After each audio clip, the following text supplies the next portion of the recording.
Muchas gracias, señor presidente. Consejero, bienvenido. Y yo creo que hoy las noticias que usted aquí nos cuenta,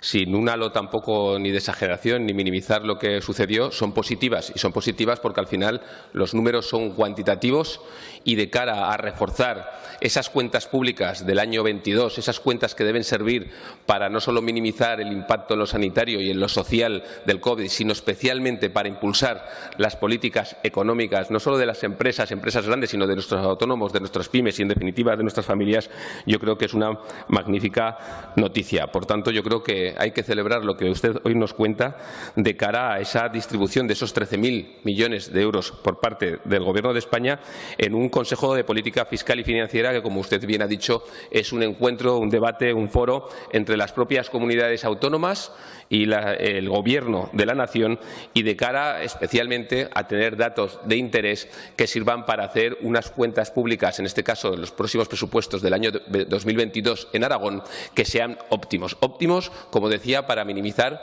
el impacto sanitario, el impacto social, pero especialmente de cara a sumar políticas expansivas que redunden en la economía. Nosotros creemos que de cara a conocer todos esos números está muy bien, pero sí que también hacemos un llamamiento ya no solo que vamos a hacer desde el propio Partido Aragonés, desde el Grupo Parlamentario Aragonés, sino que creo que todos los que estamos aquí debemos y deben hacer en Madrid, que es reclamar un sistema de financiación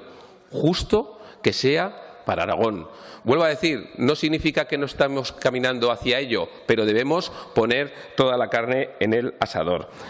No solo contando, como sabemos todos, criterios de población, sino otros criterios que ya se van a ir implementando, pero debemos seguir poniendo en valor las características que tenemos en nuestra tierra. No es lo mismo el coste de los servicios públicos en una comunidad como puede ser Madrid, como puede ser Cataluña, como puede ser Navarra, con un derecho foral amplio, como la que es en Aragón, donde prácticamente, como todos ustedes saben, somos el 10% de España, somos un territorio muy amplio, muy poca población,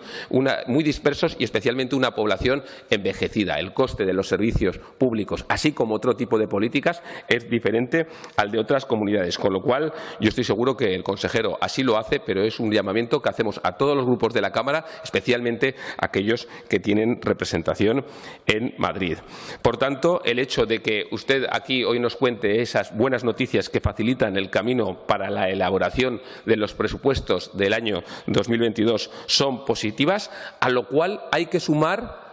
la llegada de esos fondos Next Generation, que al final lo que va a hacer es impulsar todos los sectores productivos de nuestra región de Aragón. Eso lo podremos ver en la comparecencia por la tarde del vicepresidente Arturo Aliaga, donde seguramente nos contará novedades y en donde yo creo que todos los que estamos aquí, y digo todos, Gobierno y también en la oposición, estoy seguro, tiene puestas esperanzas importantes. ¿Por qué? Porque al final son unos presupuestos que tienen que ser expansivos, son unos presupuestos que tienen que poner en valor el tejido económico, el tejido productivo, y si a esos datos para la elaboración del año 2022 le sumamos esa llegada de esos fondos europeos, pues la verdad es que es una magnífica noticia para nuestra tierra, especialmente para asentar esos datos positivos, como muy bien decía el consejero de Hacienda, en donde vemos un desempleo que va abajo y de forma importante, en donde vemos un aumento de esos datos económicos muy productivo, ese aumento de las exportaciones, que lo que va a hacer es que Aragón siga siendo una tierra mejor posicionada, un territorio